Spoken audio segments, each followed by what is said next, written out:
அக்கா வாங்க வாங்க. அது 2 நாளைக்கு முன்னாடி ஒரு ப்ளவுஸ் தைச்சி கொடுத்தீங்கல்ல? ஆமா, ஹை நெக்ல ஓபன் வச்சு.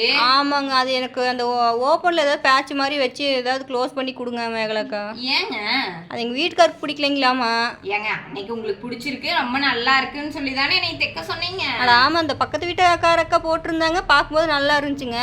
சரிங்க. இப்போ அது எங்கள் வீட்டுக்காருக்கு பிடிக்கல அப்படிங்கிறங்க. அப்புறம் ஒரு பிடிக்கலன்னா நான் எப்படி ஓடுறதுங்க? அது ஏதாவது ஒரு ஆல்ட்ரு பண்ணி கொடுங்க. ஏங்க, அதுக்கு பேட்ச் எல்லாம் ரெடி பண்ணி அதை க்ளோஸ் பண்ணோம்னா வேலை இருக்குல்ல, அதை போடுங்க. போட்டிங்கன்னா நல்லா இருக்கும், போடுங்க.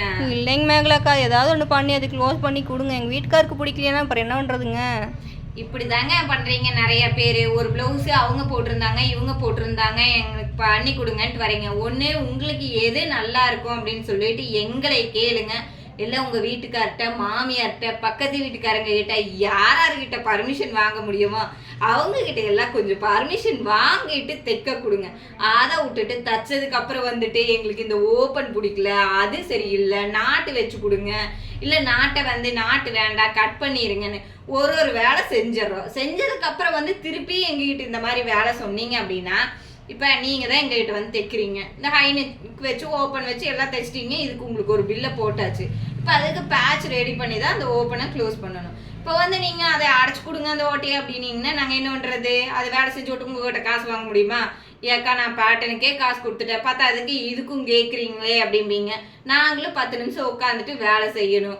அதனால வரக்கு முன்னாடி யாருக்கிட்டையாவது கேட்டுகிட்டே வந்துடுங்க. இந்த மாதிரி யாராவது ஏதாவது சொல்லுவாங்க, சிலரெல்லாம் இருக்கிறீங்க, போட்டு உங்களுக்கு செட் ஆகலைன்னு யாரோ ஒருத்தர் சொல்லிட்டா போதும், உடனே ஏதாவது ஒரு காரணத்தை சொல்லிட்டு எனக்கு இது செட் ஆகாது, எனக்கு இந்த டிசைன் வேண்டாம், இது வேண்டாம், இதை மாற்றி கொடுங்க அப்படின்னு.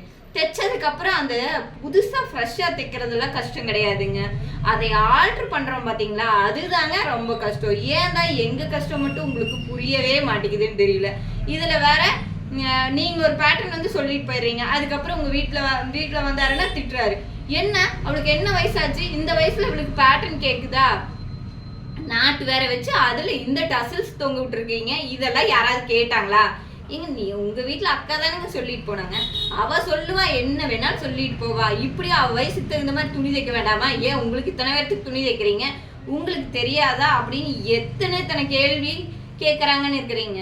தைக்கிறது என்னமோ துணி உங்களுக்கு, ஆனா ஒரு சிலர் குடும்பத்துல இருக்கிறவங்க அத்தனை பேரும் கேள்வி கேட்குறீங்க. ஒரு சில பிளவுஸுக்கு பஞ்சாயத்து பண்றீங்க. நீ என்னங்க பண்றது? நாங்கள் உங்களுக்கு பிடிச்ச மாடலை தைக்கிறதா, இல்ல அவங்கெல்லாம் ஏதாவது சொல்லுவாங்களான்னு ஒவ்வொருத்தரையும் கேட்டுட்டு தைக்கிறதா? இதுல வேற பில்லு போட்டா அதுக்குன்னு நிட்டுறாங்க. என்ன நினைச்சிட்டு 1000 ரூபாய்க்கு சாரி எடுத்துட்டு பில்லு இவ்வளோ போட்டு வச்சிருக்கீங்கன்னு அதுக்கும் திட்டுறாங்க. எல்லாத்துக்கும் பஞ்சாயத்து பண்ண வேண்டியதாக இருக்குது. அதனால இனிமேல் என்ன பண்ணுறீங்கன்னா, உங்கள் ப்ளவுஸில் என்ன டிசைன் வைக்கும்னு நீங்கள் மட்டும் டிசைட் பண்ணாதீங்க, வீட்டில் இருக்கிறவங்களை கேட்டு டிசைட் பண்ணிட்டு வாங்க.